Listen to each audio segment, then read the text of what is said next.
Mungkin Anda seorang pedagang ataupun Anda punya usaha nih berjualan ya. Entah apapun jualan Anda, terus bagaimana Anda nanti menjalankannya. Yang awalnya itu ya mungkin rame, mungkin banyak customer Anda, terus Anda dicari banyak orang, makin lama kenapa usaha Anda itu semakin memiliki kompetitor yang itu jauh lebih rame dan itu jauh lebih maju. Ya mungkin di video ini ada sedikit tips dari saya ya, bagaimana kita mengembalikan para pelanggan kita yang udah lama, terus misalkan mereka itu lari ke kompetitor kita, apa yang harus kita lakukan? Tentu saja di sini kita menggunakan law of attraction dan kita menggunakan berbagai macam trik yang itu bisa menunjang teman-teman itu mengundang pelanggan lama untuk kembali lagi, biar teman-teman bisa mendapatkan penjualan seperti sebelumnya. Namun di sini disclaimer ya, semua butuh proses dan semua ini butuh effort yang ya mungkin bisa dibilang sedikit ya, butuh waktu ya.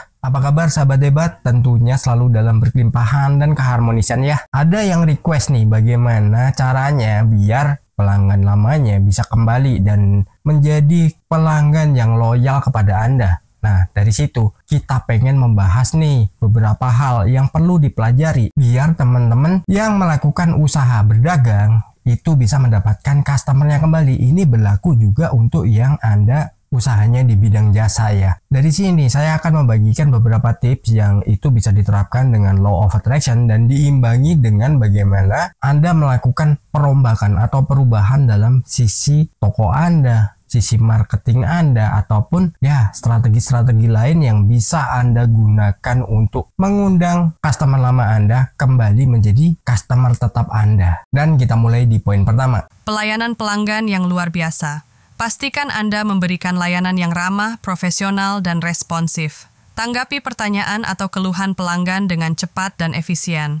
Berikan pengalaman yang melebihi harapan untuk menciptakan kesan positif. Seorang pelanggan itu menginginkan pelayanan yang ya mungkin ramah, mungkin itu memberikan nilai lebih dari kompetitor yang kita miliki. Atau paling tidak mereka mendapatkan pelayanan yang sangat prima. Dalam artian pelayanan kita cepat. Bagaimana kita memberikan layanan dengan komunikatif. Bila mungkin biasa kita melakukan ya asal jual, ada pembeli, ya udah kita layani dengan hal yang biasa. Tapi di sini kita merubahnya menjadi apa?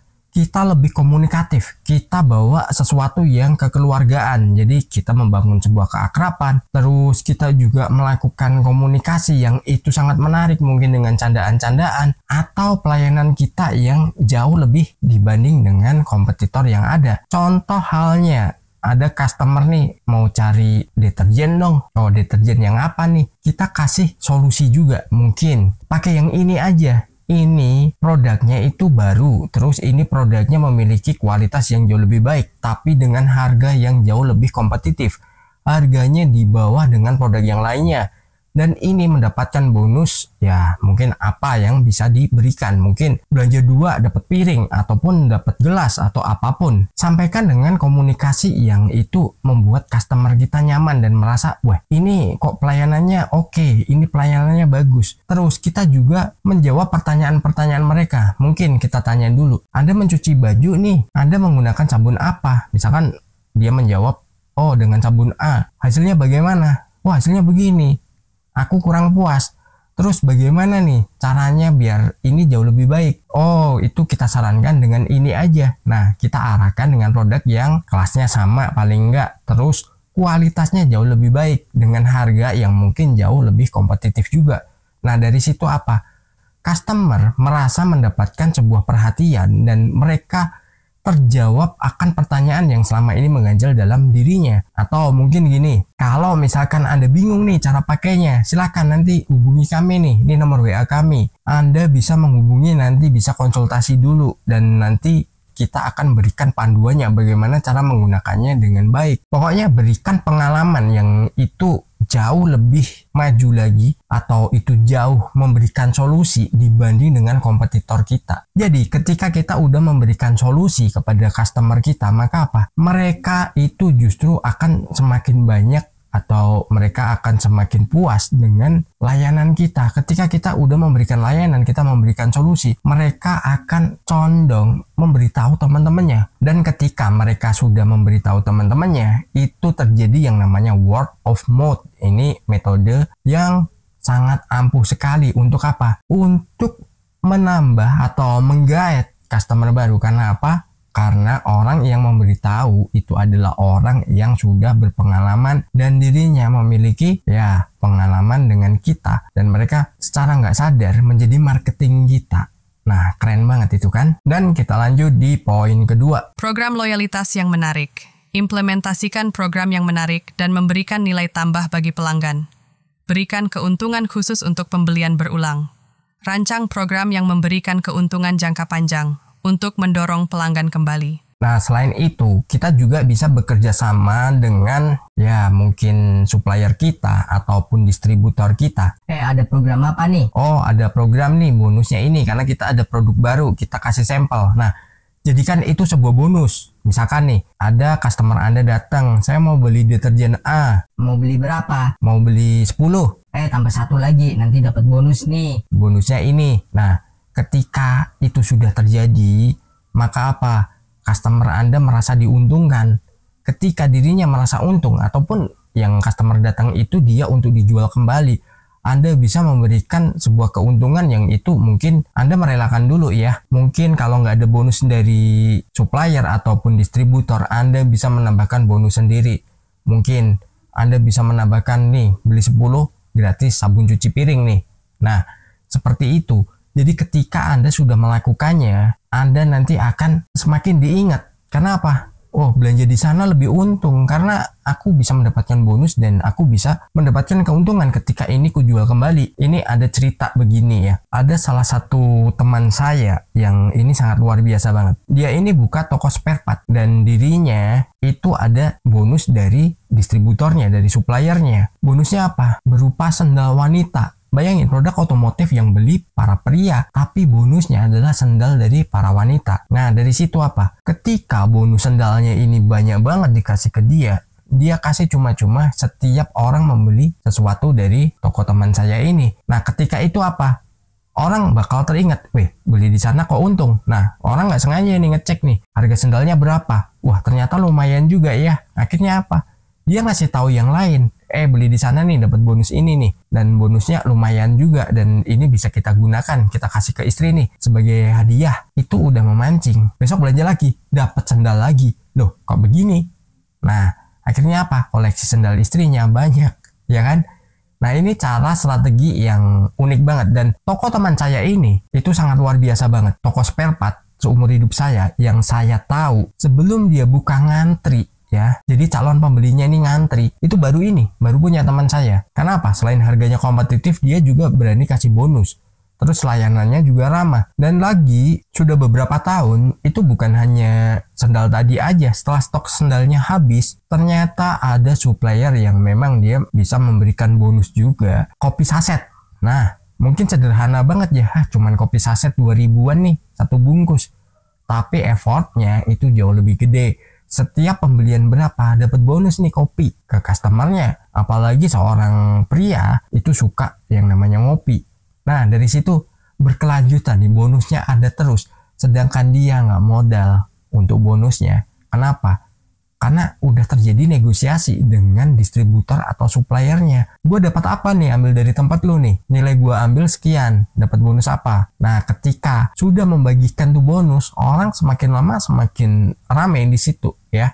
Semakin belanja di sana lebih menguntungkan, lebih asik. Dan itu berjalan terus sampai sekarang dan sangat luar biasa banget. Dan bahkan karyawannya juga bukan 1-2, karyawannya banyak. Dan dia sampai bisa membuka cabang keduanya, dan itu sangat luar biasa banget, yaitu tadi kepercayaan customer. Ini kita belum membahas law of attraction-nya ya, nanti kita bahas law of attraction-nya, kita bagaimana menciptakan itu, dan itu biar menjadi sebuah dorongan juga, paling enggak ini dari segi realitasnya. Dan nanti ketika kita udah melibatkan law of attraction-nya, itu jauh lebih mengundang lagi secara spiritualnya ya. Kita lanjut di poin ketiga. Promosi khusus untuk pelanggan lama. Tawarkan promosi eksklusif atau diskon khusus atau bonus kepada pelanggan yang sudah berbelanja sebelumnya. Berikan penawaran spesial melalui WhatsApp sebagai tanda terima kasih atas setiap pelanggan. Nah, kita juga bisa memberikan promo khusus nih untuk customer yang lama. Jadi customer kita yang lama, kalau bisa nih, teman-teman nih yang punya usaha ya, berjualan ya, usahakan bisa mendapatkan kontak customernya.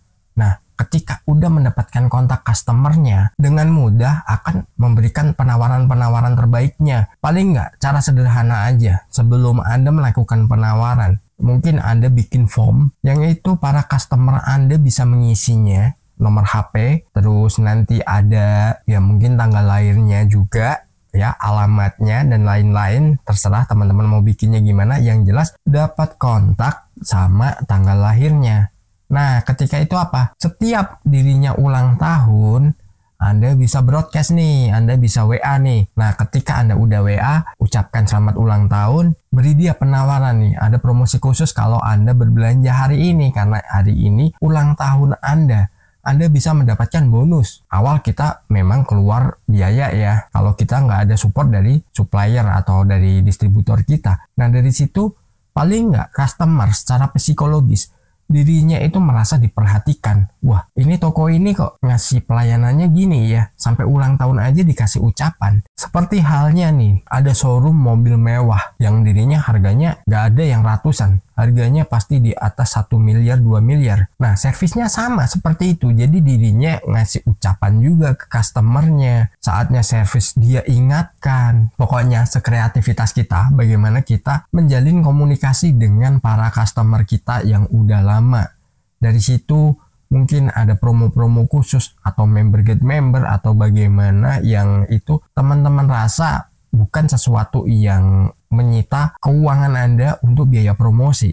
Nah, dari situ apa? Orang bakal teringat toko Anda. Pokoknya semua udah dikenang, itu semuanya akan lari kepada Anda. Semuanya akan kembali lagi. Contoh halnya gini, Anda beli air mineral nih. Mau yang ukurannya berapa, mereknya apa, Anda pasti hanya menyebut biasanya satu merek. Karena apa? Itu yang sudah tertanam pada pikiran bawah sadar seseorang yang udah sekian lama. Dan kita lanjut di poin keempat. Berkomunikasi dengan menarik. Gunakan komunikasi secara teratur dengan pelanggan. Bagikan informasi menarik, tips yang relevan dengan produk atau layanan Anda.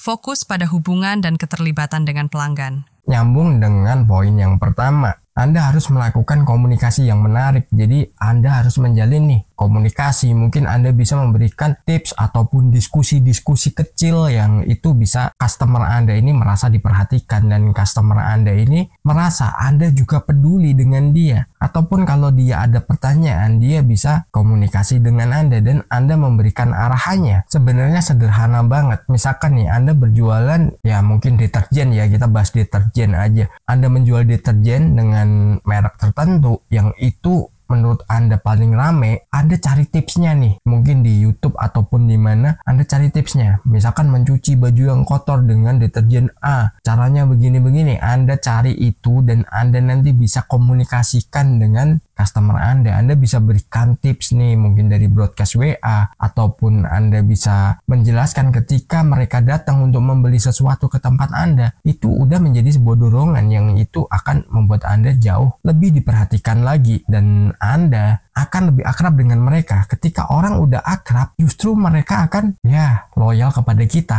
Itu keren banget loh. Dan itu sangat luar biasa banget. Anda bisa melakukannya dan saya yakin Anda pasti bisa. Lanjut di poin kelima.